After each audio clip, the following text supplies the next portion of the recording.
Il cambiamento nasce dal rifiuto totale della vita che si conduceva prima.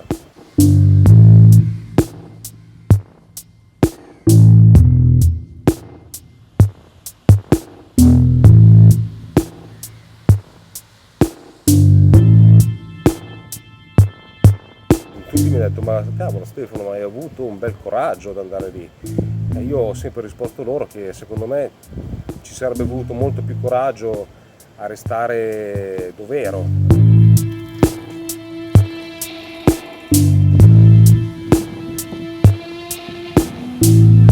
Buongiorno a tutti, sono Stefano, ho trovato il canale Story Hunters TV per caso, perché stavo girando su YouTube, stavo cercando qualche video sulla Grecia e mi sono imbattuto nel video Due parole al vento con Leo, l'importanza di isolarsi.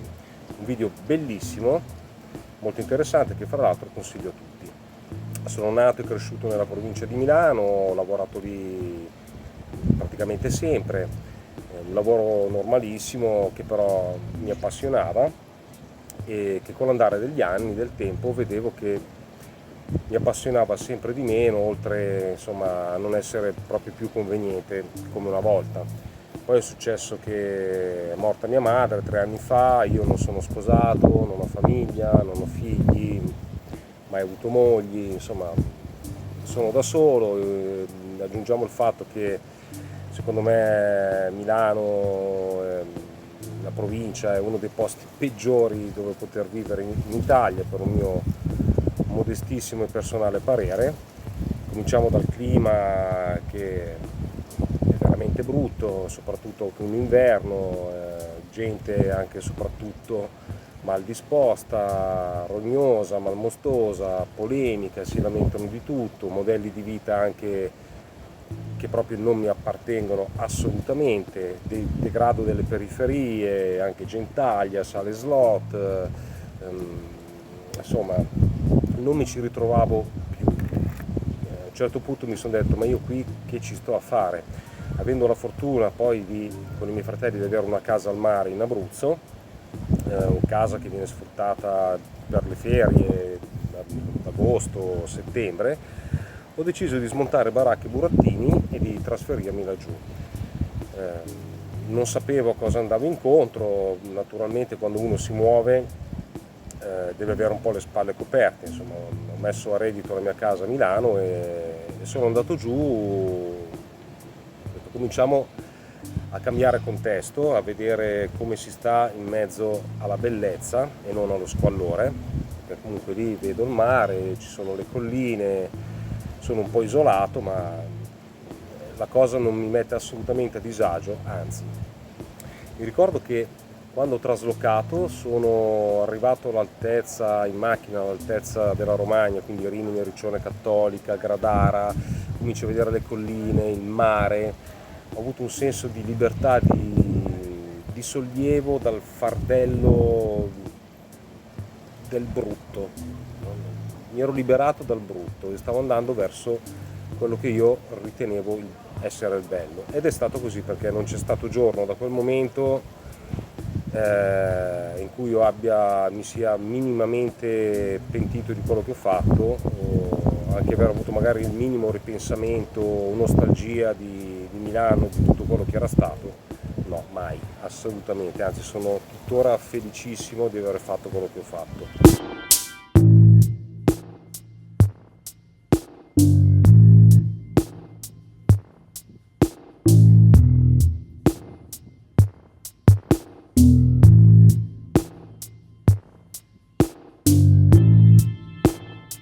Il cambiamento nasce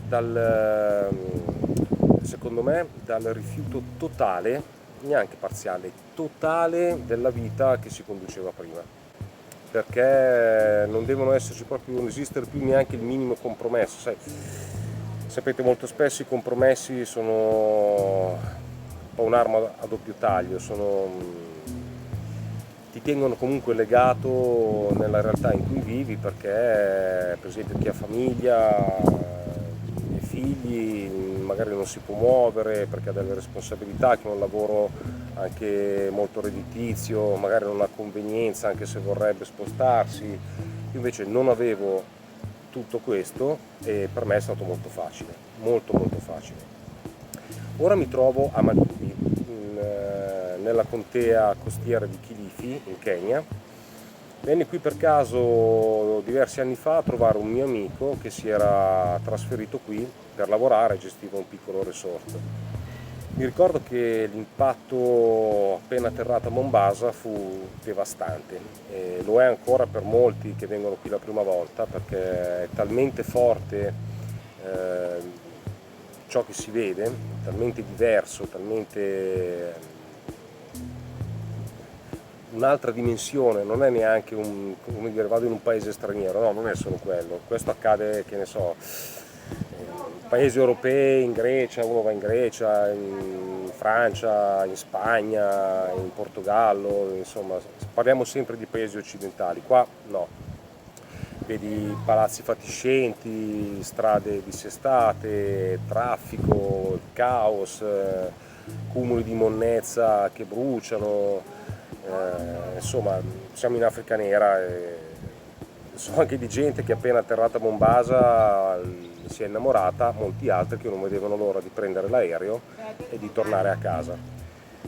C'è da dire che qui si può vivere con poco. Mi ricordo che questo mio amico mi disse: guarda che tu qui non avrai bisogno di niente, perché ti svegli la mattina, come potete vedere qui c'è una bellissima spiaggia, si va in spiaggia, incontri gente del posto, quali sono anche tutto sommato cordiali, vai al mercato con anche poca spesa, pochi soldi, puoi farti la spesa, comprare da mangiare. Io mi muovo con una motoretta che con l'equivalente di 10 euro di pieno faccio 500 km. Insomma, la cosa importante, secondo me, è bella, è che ho imparato il valore del superfluo. In Italia per vivere si ha bisogno di tante cose, delle quali ti devi occupare, che hanno un costo e che ti rubano tempo. Sei praticamente posseduto dalle cose che possiedi, che magari non vorresti nemmeno possedere, ma che sono necessarie per poter vivere lì. Ecco, qui tutto questo, volendo, non c'è, ne puoi fare a meno, tu devi naturalmente adeguare, accontentare, perché insomma chi vuole il ristorante gourmet, la pericena in piazza, l'ultimo modello di scarpe o i vestiti firmati, eccetera eccetera, se ne può pure scordare queste cose, perché qua ovviamente potrete immaginare non ci sono, però è anche il suo bello. Insomma, avrai meno da una parte, ma secondo me hai a disposizione poi quello che è il bene più prezioso, ed è un bene che non si compra e che non è reversibile, ossia il proprio tempo. Sei padrone del proprio tempo e devi anche imparare a stare con te stesso. Qui ci sono anche diversi italiani, avvenenti pensionati, con i quali ogni tanto si parla, si discute, loro intanto mi raccontano delle loro avventure, disavventure notturne, insomma puoi andare in giro, salutano tutti, grossi problemi non ce ne sono. Naturalmente parliamo di un paese cosiddetto del terzo mondo, anche se a mio modesto parere il terzo mondo ormai è l'Occidente, l'Italia. La Farnesina comunque, per quello che riguarda il Kenya, mantiene uno stato di allerta, perché non dimentichiamoci che siamo ai confini con la Somalia e insomma Al-Shabaab c'è, però insomma, non è che sia un grandissimo problema. Ricordo quel brutto attentato a Nairobi nel 2013, dopodiché nulla di rilevante, ecco.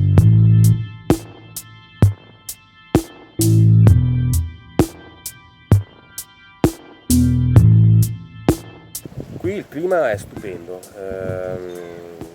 tutto l'anno tranne un periodo, la cosiddetta stagione delle piogge, che va da maggio a giugno inoltrato. Per il resto dell'anno invece, come potete vedere, c'è un clima meraviglioso, praticamente un'estate perenne con delle massime di 32-33 gradi ventilato di giorno e 24-25 di notte.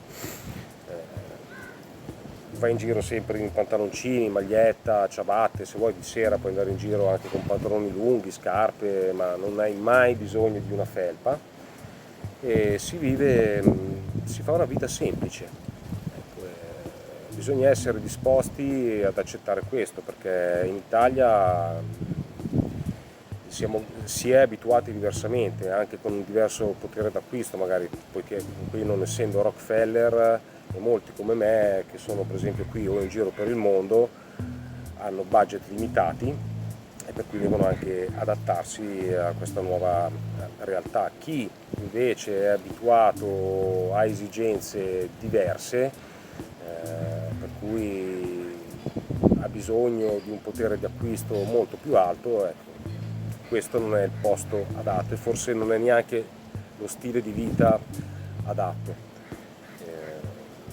Il cambiamento comunque non deve spaventare, perché chi ha la possibilità e voglia di farlo si deve buttare, insomma. Tutti mi hanno detto: ma cavolo Stefano, ma hai avuto un bel coraggio ad andare lì. E io ho sempre risposto loro che secondo me ci sarebbe voluto molto più coraggio a restare dove ero, a fare una vita che non mi piaceva più in un posto veramente squallido e rimanere lì in un limbo ad invecchiare lì. No, grazie. Preferisco non avere certezze, perché posso comunque permettermi, essendo solo, di non dover mettere radici, di potermi muovere. La precarietà sotto questo punto di vista mi piace, nel senso che per me è sinonimo di stupore, di avventura, di nuovo, mentre invece avere le cose programmate, avere tutto pianificato ammazza un po' tutto questo e per cui non mi piace, preferisco non sapere cosa c'è dietro l'angolo. L'anno prossimo nessuno mi vieta di spostarmi, di andare altrove o magari resterò qui invece. Dipende come tira il vento, magari andrò in Marocco piuttosto che in Tunisia, in Senegal, sono libero, posso fare quello che voglio, magari invece ritornerò qui, non lo so. Però ecco, anche il cambiamento secondo me è un po' anche l'idea di mettersi un po' in viaggio e portare con sé quelle che sono le proprie passioni e mollare, lasciare proprio alle nostre spalle il fardello di tutto quello che è stato prima, altrimenti si rischia di cambiare solamente posto, ma continuare a fare lo stile di vita che si faceva prima, poi dopo rischi di essere qui e vedi molta gente, italiani al bar che parlano di Salvini, dei vaccini, degli immigrati, basta, cioè, cose che non mi interessano più, non me ne voglio più occupare, anche perché è inutile che io me ne occupi, perché sono cose che non posso cambiare, ma posso cambiare me stesso. Per esempio, a non occuparmene sicuramente evito il cattivo umore, di imbruttirmi, insomma. Bisogna avere il coraggio di tagliare proprio nettamente con il passato, per cui secondo me è bello così. Bisogna provare, essere disposti ad accettare le nuove realtà e un nuovo stile di vita che non è detto che sia per tutti, perché tutti pensano che basta essere al sole con una spiaggia dietro e avere un po' di libertà ed è tutto ok, ma non è così, provare per credere.